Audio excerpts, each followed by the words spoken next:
easy on me. I haven't done this in a while. So first off, I just want to say thanks. I'm stoked to be here, and I'm blown away at the same time. And I've been a little out of touch, so I didn't realize there was such a big movement in the whole vintage BMX world. And first, I want to just say thanks a lot. One, for all you guys coming out, participating, keeping it alive, and embracing me as well as you have tonight. I think it's great. And it's funny, I mean, just to kind of look back and think about, you know, being a BMX kid and riding, being in your late teens and your early 20s, and kind of fast forwarding 25 or 30 years, and then kind of realizing that you made an impression on people that you really didn't, you didn't just kind of took it for granted. You didn't think too much of it. You were just having fun. And it's really cool, and it's humbling. So I want to thank you guys for all that. And I put together a little show, just kind of slide by slide, and it's kind of interactive too. So if you guys have questions, please throw them out, and I'll do my best to answer them and remember what happened, maybe, you know, on those events and dates and things like that. So anyway, it's the first slide is a silly one. I don't know if you guys remember. Well, first off, it's a little arrogant to start out with this, but I thought it would be appropriate, you know, because probably like a lot of you that were BMX guys and first generation BMX people, you caught a lot of grief for being in your late teens or early 20s riding a BMX bike. You know, you're supposed to have a job and do something else.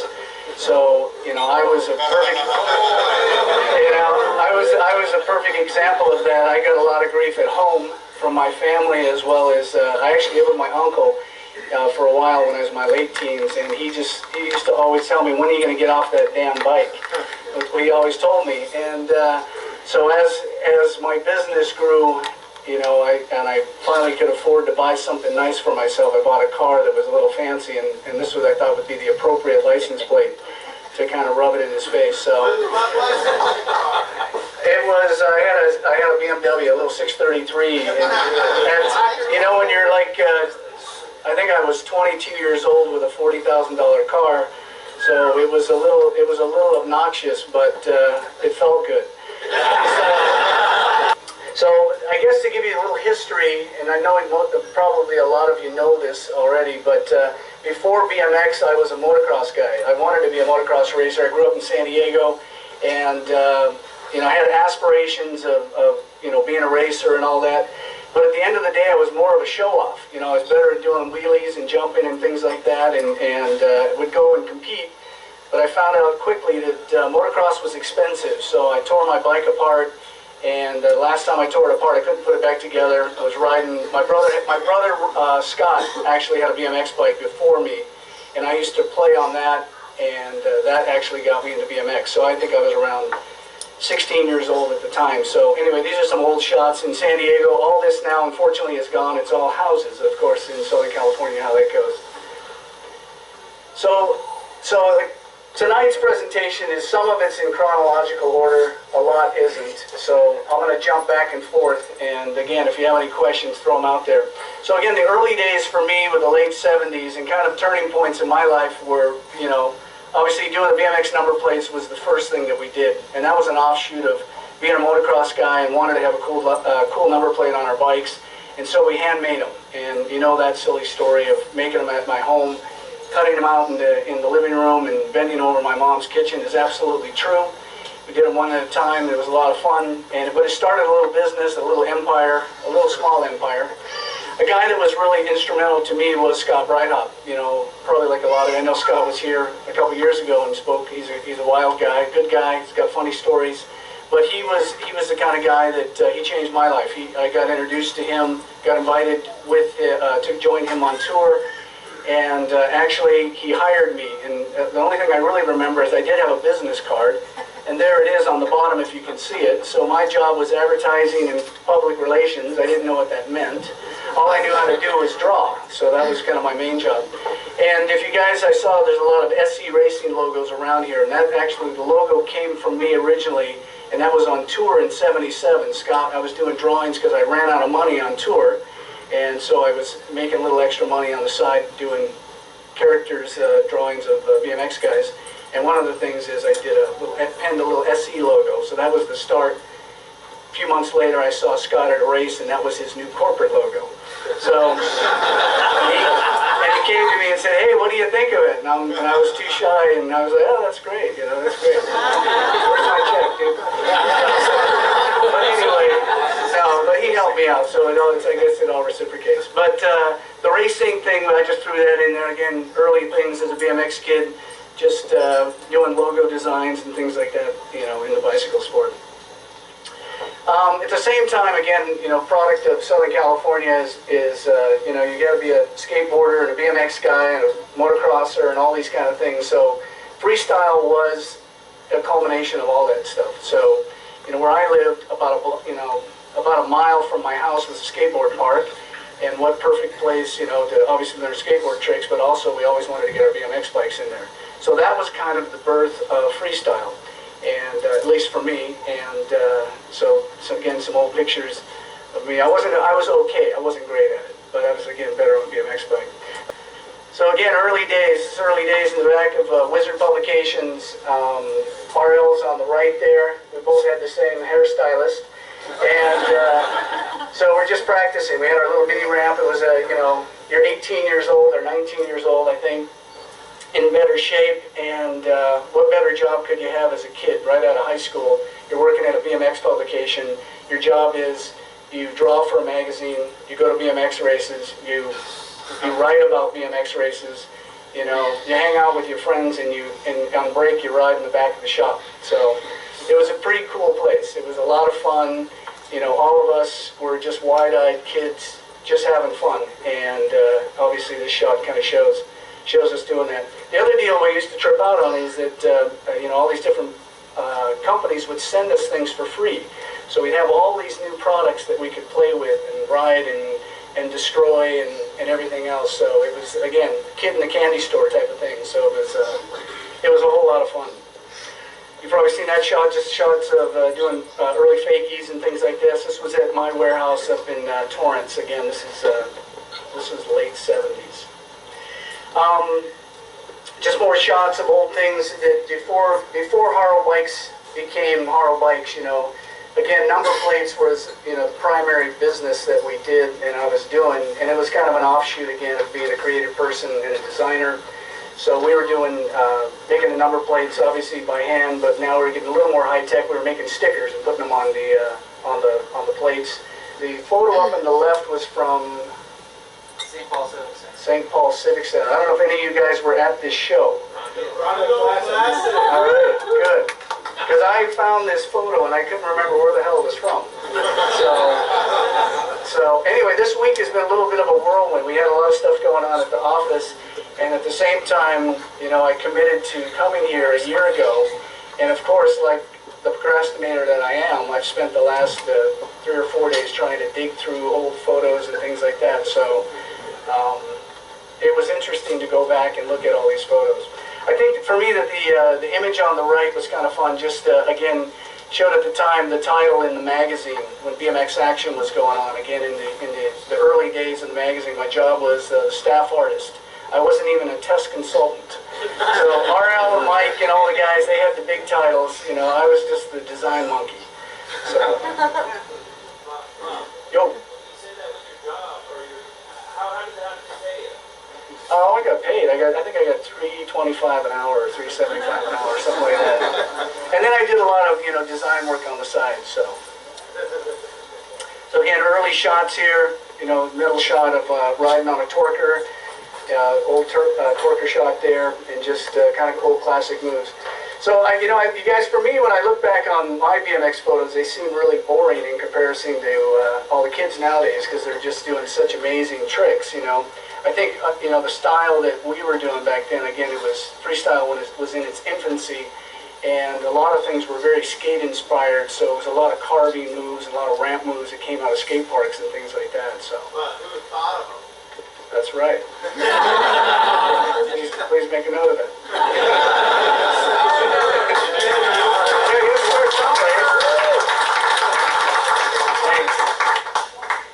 So anyway, early bad modeling shots, bad, same hairstylist. Again, just old classic shots. James Cassimus, the one on the left, we were downtown Los Angeles.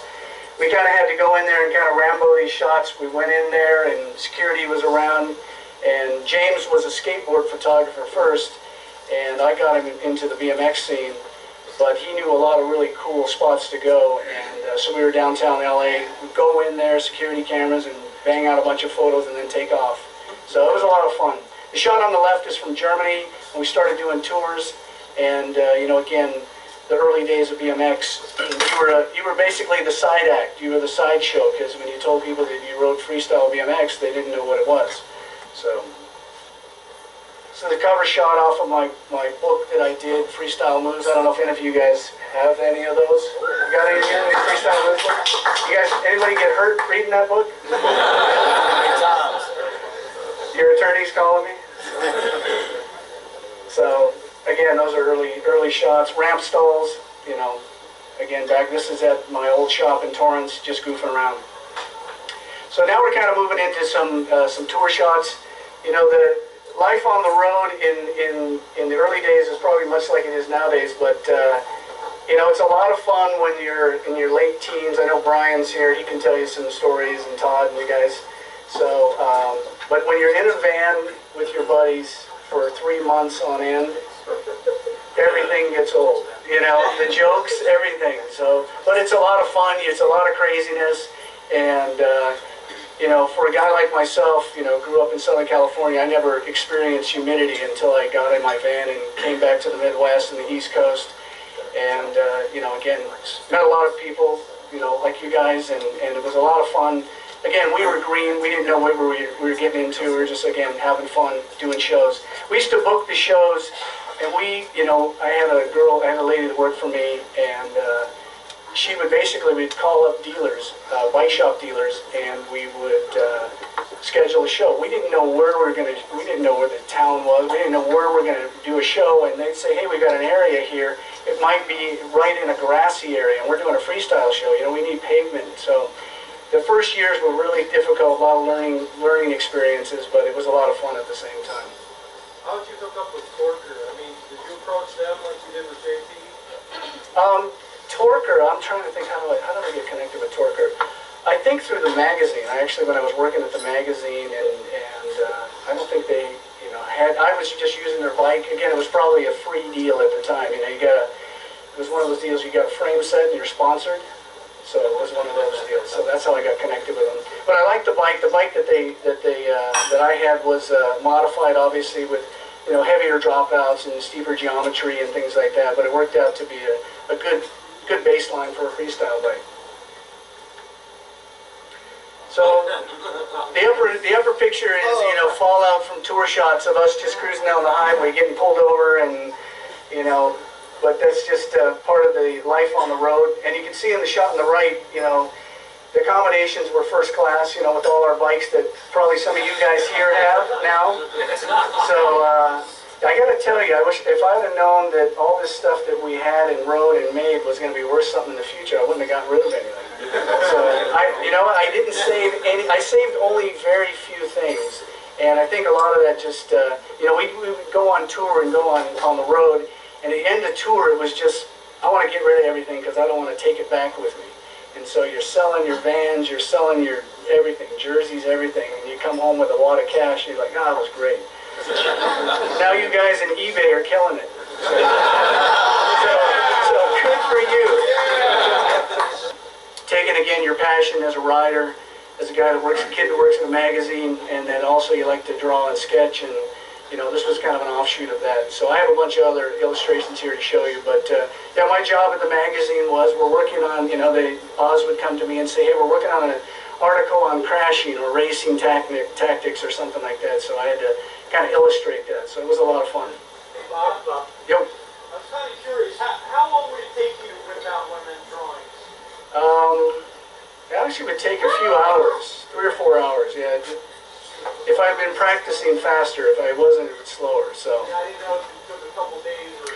No, it would take, you know, a few hours, definitely a few hours. And I usually worked best at starting at around 11 o'clock at night and finishing at 3 or 4 in the morning. So, what's that? Yeah, I don't know what the deal is. So early ads again. The Torker ad of that was my kind of my first sponsorship ad there, you know, with Torker. So it was kind of funny to look back on that. And then the obviously the Tough Wheel ad with RL and myself. My David Hasselhoff shot in the middle. This is our old tour van. Maybe some of you have seen this. If you ever have, I'm sure some of you guys in this room have companies. If you ever have a vehicle that has your name on it and you sell it, make sure you paint it before you sell it.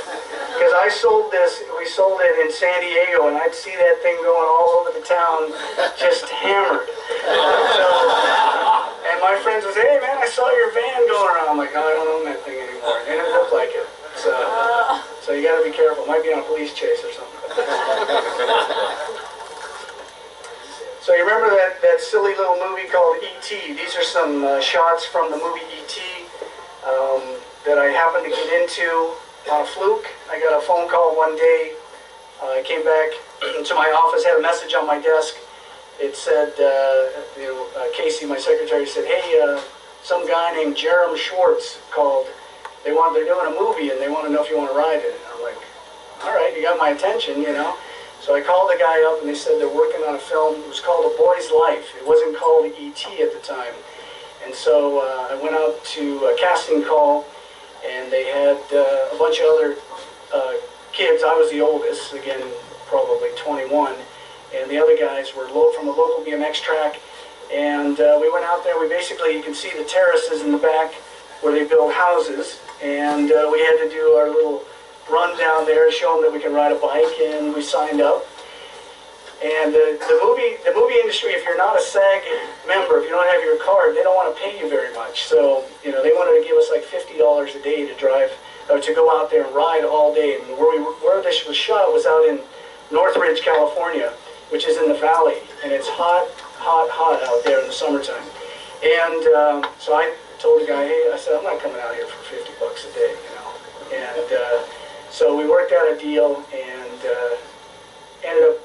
I ended up, you know, working out a fair deal to be in the film. But the big blow it would have been not to be in the movie E.T., you know. So it turned out, little did I know, a year later to be one of the biggest films that were out at that time, and still is a pretty classic film to see.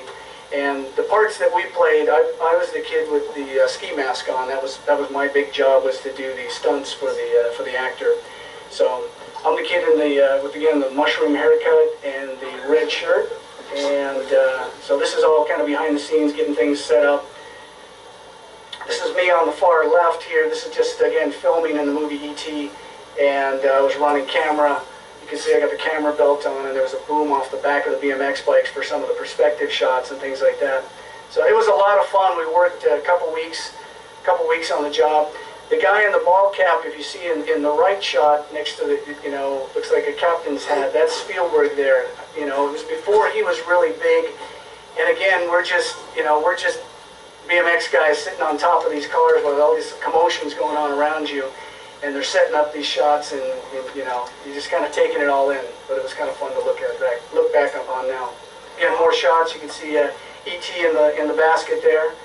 Basically a foam dummy. So, Bob, yo.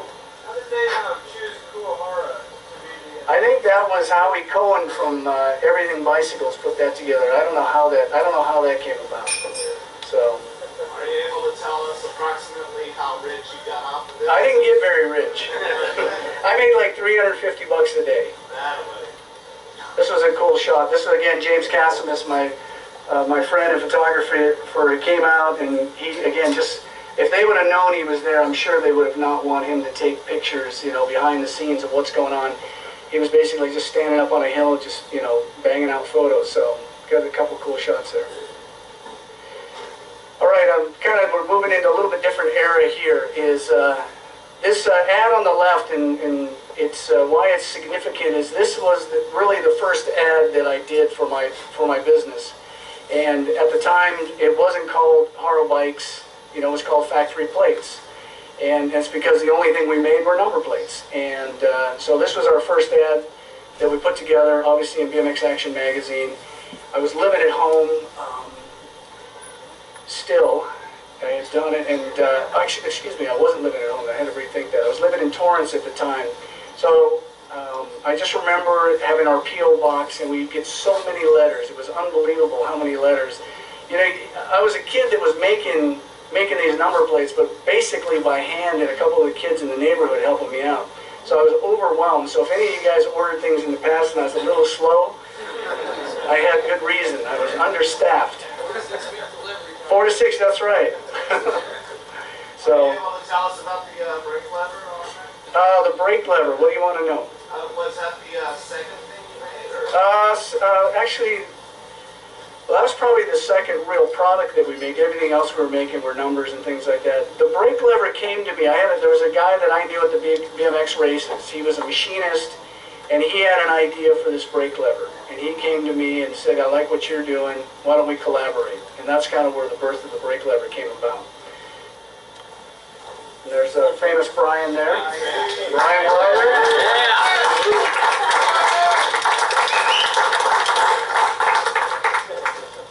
So it was, you know, again, it was a lot of fun, and guys like Brian and our team.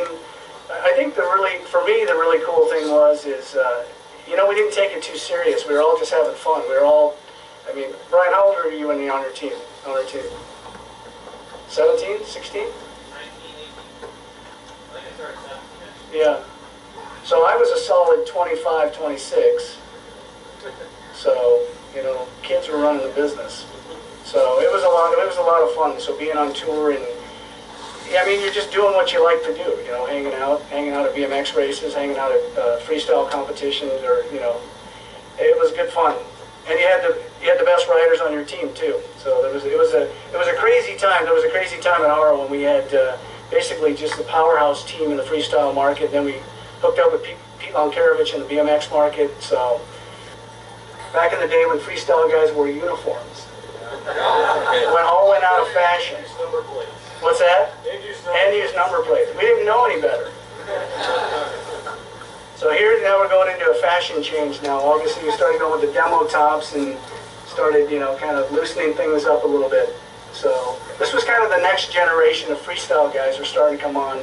I was getting phased out through injury, and we had, you know, younger guys that wanted a different look. They didn't want the, you know, the nylon pant kind of look. So I was cool with that. So it was time for a change. You know, for myself, you know, again, you guys, you gotta understand that when I was doing all of this, you know, you're doing it as a business, and you're doing it, you're having fun, and you're making these things, but, you know, it's like hanging your head out the window. It's going by really fast. All this stuff's happening, you know, you're traveling, you're working, you're making stuff, you're on tour, you got a little bit of celebrity, you're going to events. So it was a lot to take, you know, a lot to take on as a young person. So the business part of it was also another facet of it that was pretty daunting too. Again, for being a young person. But this set was obviously touting our background as you know, the guys that started freestyle. They kind of put it on the map, and it was a funny time that when we did this, because the retaliation that we got from GT. You guys, you probably remember all the back and forth times between Haro and GT. So this one is, what dictionary does Haro use to define first? So, and then this one was even better. GT makes bikes, Haro makes do. So it was definitely a funny time when all this was going on. So, we never took it too serious. We just thought it was kind of funny. Well, they were bigger than, GT was much bigger than we were. They were much bigger than we were. I think it's, you know, for us, I don't know, we didn't take it too serious. I mean, we were competitive, obviously, you know, but I think we were pretty confident too in the riders that we had on our team, and what we were doing, and our contribution to the sport. You know, I think we had a lot of credibility that, you know, they didn't seem to like, I guess. I don't know, but I don't know, maybe they were just bigger than us. I don't know what the deal Now, is. who was in charge of getting the riders to your team? Ron Haro, my brother, did a lot there. He did a lot, and so did Bill Hawkins on the team.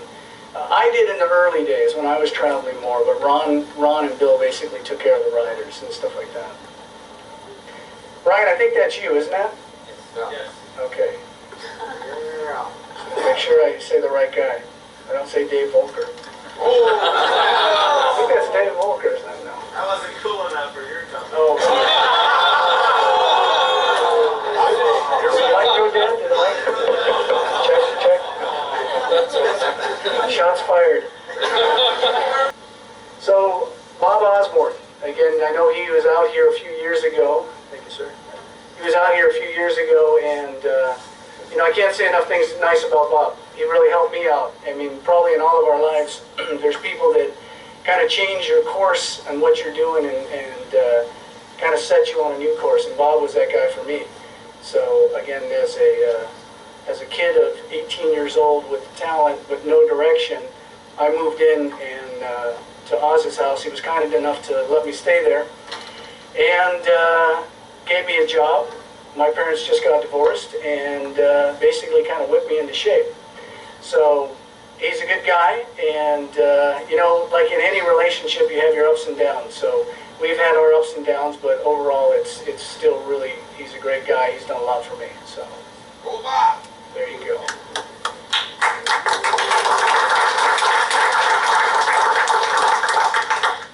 So I couldn't be here tonight without his help, you know. So you got to say that.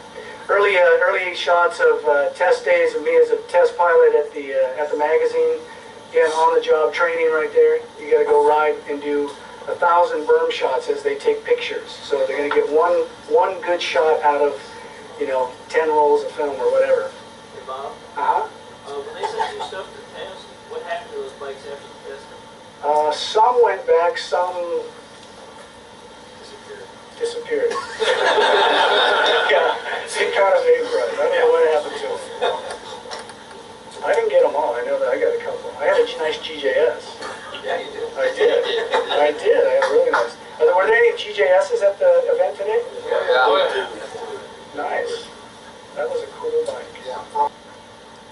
So this issue here, I don't know if any of you guys have seen this one. Probably have. This was kind of the turning point for the, you know, kind of the birth of kind of taking freestyle and you know, putting it in print. And this, again, because of Oz, you know. He really, you know, I wasn't on the masthead as one of the staff riders, test pilots, or whatever you want to call them, but he knew that I could do some tricks, and he basically said, you know, let's see what you can do. He thought it was cool, and bang, there you are, you're in the magazine. Founding father. What's that? Founding father. That's it. There you go. So it's kind of funny to look back. I think this is 1979. You know, obviously we were riding earlier than that, but we really didn't document it. So this was kind of the first time things got documented. And I know there's a bunch of stories on how the sport started and who initially started it. You know, I rode with a buddy of mine. It was actually my sister's boyfriend, John Schwagen. And John is a really talented guy, a really good rider.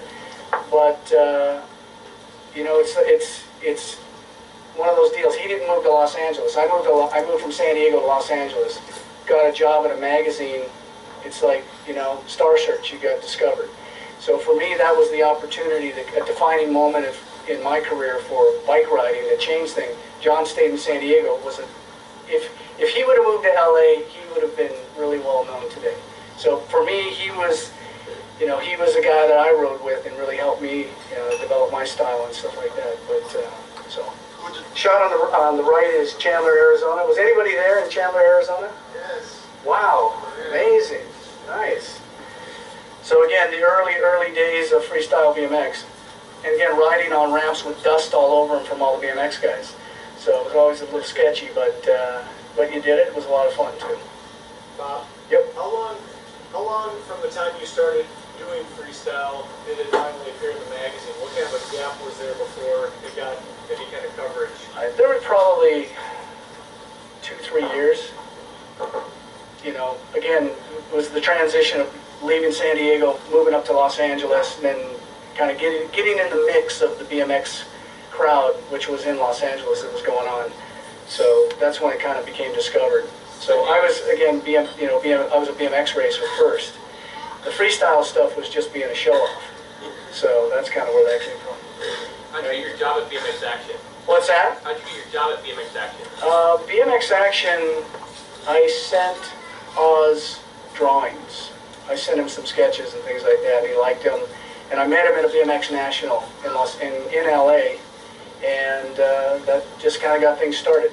So at that time, I think I was just doing freelance. You'd get $25 a drawing or something like that, but it was fun. You made a little money, and you're doing stuff you liked. Again, you saw all those shots. Okay, the only thing that I saved, I'm glad I saved it, is that number plate right there.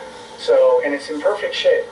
So the early BMX Action number plate, I guess I had a little foresight and saved something. So I do have that, and only a couple other things. So this was, for me, NBA World.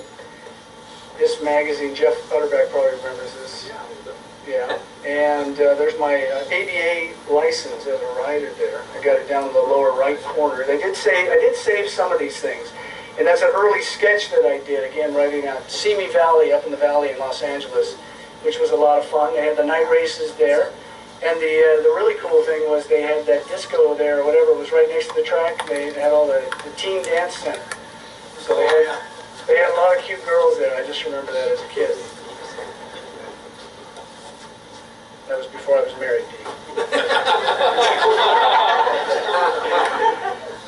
early shots in my shop there. This was probably taken at 3 a.m. No, it's probably late, but that was my fancy shop, my design studio there. So I heard in the day that when Wizard shut down, they took all of the files, photos, and everything, and threw them in the trash can. That's true. Which is unbelievable. The history of the sport that we all like. I don't think they knew. Chris Muller Yeah. and Gork actually dumpster dived and got originals. Did they really? Yeah. Muller has the originals and Gork has the originals hanging in his brother's shop. No kidding. Yeah. That's awesome. But they did toss everything. Yeah, it's unbelievable. Again, I don't think we knew what we were working on or doing, or even Valerie and Wendy. I think it was just, it was a job. So anyway, BMX is a stylish sport, just, you'd see riders that you just watch, and they had really cool moves, and for me as a guy that drew, it was fun, and I got a lot of influence from that, again, that tuck style, and just little nuances of how they're holding their body language. So it came out in the art actually this was pretty successful for us. We made about 12,000 of these books. And little did we know, again, being a little company and being, just, again, having fun, doing things that we should do without thinking about them. Nowadays, you wouldn't think about making a handbook on how to ride a ramp, how to build a ramp, because some lawyer would tell you not to do it. So we made a whole handbook on how to do all these things, and it's pretty funny to look back on now. But there was no roadmap at the time, so that was the roadmap. Some other funny things we did, obviously, was our freestyle video, and I put the flight deck into the skateboard. The skateboard thing happened. It was a weird time in the business. In the business, we were doing really well. We were, making all kinds of parts and accessories, and we kind of got one of Jim Ford, the guy that worked for me. His buddies was deep into the skate market. Said, "Man, Haro's a great name. You guys ought to do skateboards."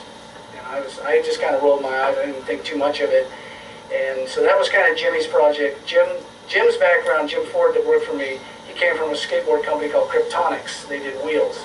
So Jim was passionate. He liked skate stuff, and so we did that. So little did we know that skaters and BMXers at that time didn't get along. So I found out in demos and things like that, doing some riding with some of those guys. They weren't super keen on the BMX guys. So, but anyway, I just wanted to give you a little story on that. It wasn't called Haro in the beginning. It was called Factory Plates. So this was the first, the flyer on the left was the first flyer that I did, again, at my house, living with my parents, and, laid that up, and, with rub-on type and all that kind of stuff. But I'd take these, print them, and I'd go to the BMX races. I'd race in the day, and then I'd hand these out at the track. And that started the company. All of a sudden I was making these little number plates. So I actually still have my permit when I started the business, so it's pretty funny to look back 30 years, which makes me old. But just to think about, starting something like that. But if your kid has an idea, believe in it. You never know where it's going to go. Again, early ads from, now we're calling it Haro Design. We're not even calling it, we had segued out of the factory plates, and now we're calling it Haro Design. This is our first really fancy booth. So if any of you guys have been to Interbike and you've seen the Haro booth, this was one of the, this wasn't our first booth, this was our second booth. Now we've got a 10 by 10 booth. And again, we stayed up all night painting that thing and getting it together to get it to the show in Long Beach first thing that morning. So here we are setting it up still. And this, what you can't read here on where the bike is, it says introducing the first Freestyle. It's the first Freestyle bike ever. It was a complete bike, and that's the frame set that we were doing, and had built it up, and Torker was building those for me. So now we're getting into kind of the team stuff. You know, again, the Haro team, I think in the 80s, 90s has been, you know, I think for me I got to stick with the 80s up to 92, because after 92 I was done with Haro bikes. But I mean, I think to me it just seemed like it was absolutely a heyday for the company, a heyday for the team. You know, again, we just had all the powerhouse riders on our team. You know, we had great momentum. Again, having a lot of fun, doing cool things, and I think making a big impression on the sport. And you know, here you got a nice shot of Mike Dominguez. You know, cheers! You did a perfect job. That was really, really good. Thanks, dude.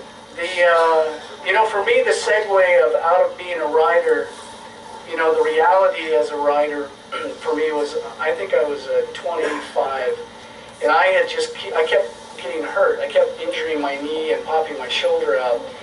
And the reality was, I had a 15-year-old kid on my team, Mike Dominguez, and I'm doing my best to get 5 or 6 feet of air, and Mikey on his first hit is doing 8 or 9 feet. He's not even warmed up, and you know, you kind of think to yourself, you know, maybe I should work on the business a little bit more, you know. And it was a kind of a natural segue and a polite way to kind of segue out of being a rider. The other thing is, for myself, I didn't want to be like a lot of riders, or some riders have done.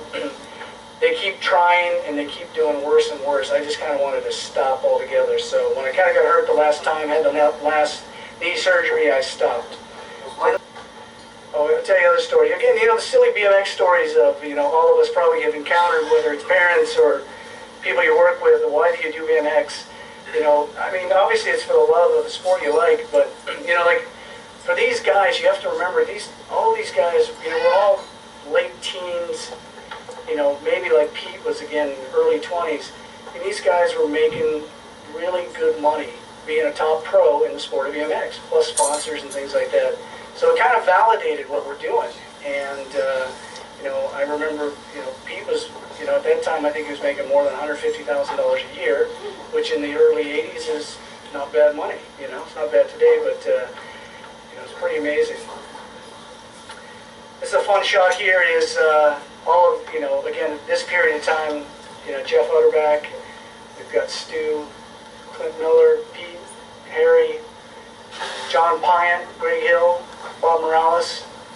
So this was shot, we did a little photo shoot in the shop, and just, you know, sitting there, kicking there, and after hours, just taking some photos of the office.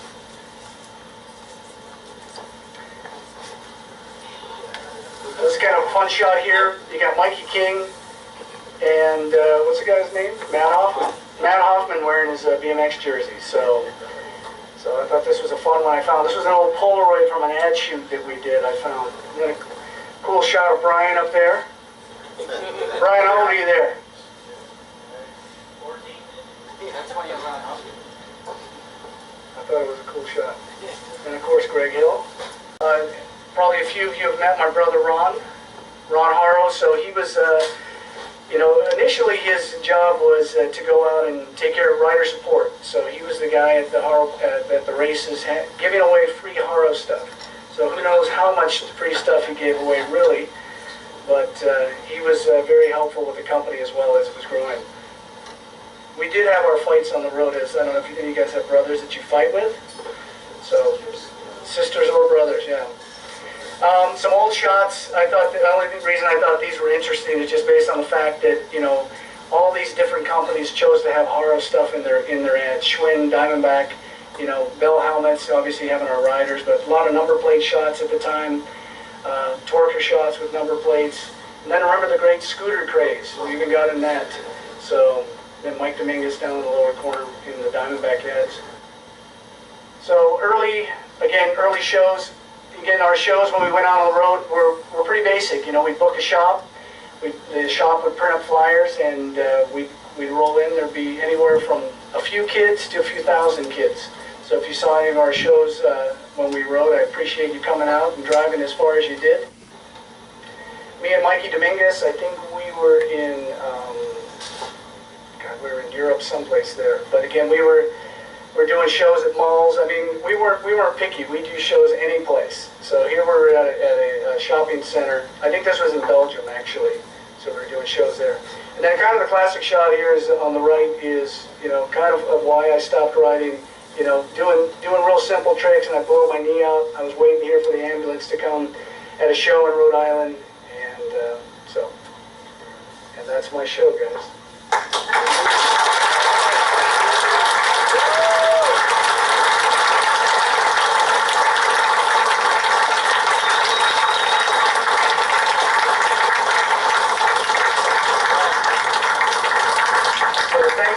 Thanks for being so kind and letting me speak tonight. I really appreciate it. Thanks for keeping the sport of BMX alive. That's awesome. And don't think I'm ignorant to it. I do pay attention to it. I just don't go to as many events as I used to. And you know, for me, BMX is, you know, absolutely a huge part of my life. And it's just really impressive to see that, you know, guys like all you people here tonight keep it alive. It's still a great sport. And it's unbelievable that, you know, for me, a funny story for myself was just, I was in Shanghai in China, and I'm sitting in a hotel room, and I'm watching ESPN X Games, and it's Freestyle BMX on TV. And I'm thinking, man, it's come a long way. So it's really cool to see what's done. So anyway, thank you very much. If you have any questions, please ask me. What are you doing now? I mean, you still ride? I just ride for fun. I just ride mountain bikes. There you go. Still ride with Mikey K? I still ride. What's that? Still ride with Mikey K? Oh no, I don't see Mikey much now. You still sponsor it. The Haro is still sponsoring Well, that. yeah, I'm not with Haro anymore. In No. 92 I left, and so after I sold the company, I was done with it. Well, you gotta give him credit. He stayed with you. He's done a good job. Yeah, he's done a good job. So yeah, I'll tell you that little segue there, guys. So, you know, when you have a business and you sell it, you have a contract, and when your contract's done, you know, you're done with the business. And it's a hard reality, and I have to tell you, as a guy that has his name on a brand, and you can't have anything more emotional than having your name attached. It's like having your own child. So for me, after I sold Haro Bikes, I needed a little hiatus, and I took about 5 years away from the bike business. So for me, I just needed a little bit of separation, because I tried going to the shows in the early days after I sold the company, and it's strange. It's like somebody else is managing your child. And so for me, the thing I did was just not to be around it. So I'm cool with everything now. I think they've done a good job with the brand. I can tell you it's helped me in my career now and things that I do. And I got to tell you, I deal with a lot of people. I now work in the motorcycle industry. I have a design and advertising agency. And a lot of people I've worked with were BMX guys. So I'll have a meeting with them and they want to talk about BMX. So it's pretty cool. I mean, it's really touched so many people. So. No, the SE tour was a fun tour. It was a crazy tour. So, you know Scott Breithaupt, I think you guys have, you know, Scott's a salesman. So I think he was looking for seats to fill, and he invited me on his tour. I thought he invited me because he really wanted me to be on the tour, but it was he probably just needed more revenue to keep the tour alive. But it was an amazing experience, and I think he took most of the money and put it into a sound system on that bus. You remember that, Jeff? Yeah. I mean, I thought when Scott told us we're going to go on this tour, he said, hey, I got this bus, it's going to be great, we're going to travel. I was thinking this thing is like, you know,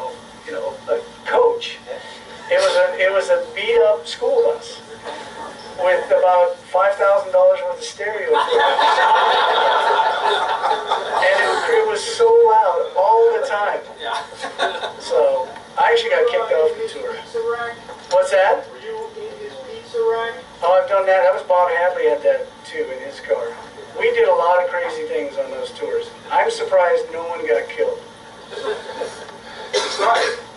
We tried. It was unbelievable. Well, Scott was what, 19? How old was he? He was 19 and he had 15-year-old, 14-year-old kids. Eddie King.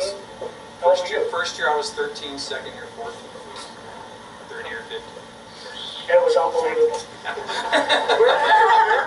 What's that? Where were your parents? The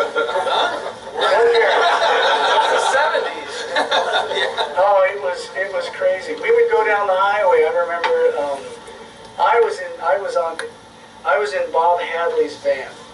The bus was going down the road, and I remember climbing out of the window on the van, and he had a rack on the roof, and standing on the top of the van going down the highway, at speed, and we're acting like we're surfers.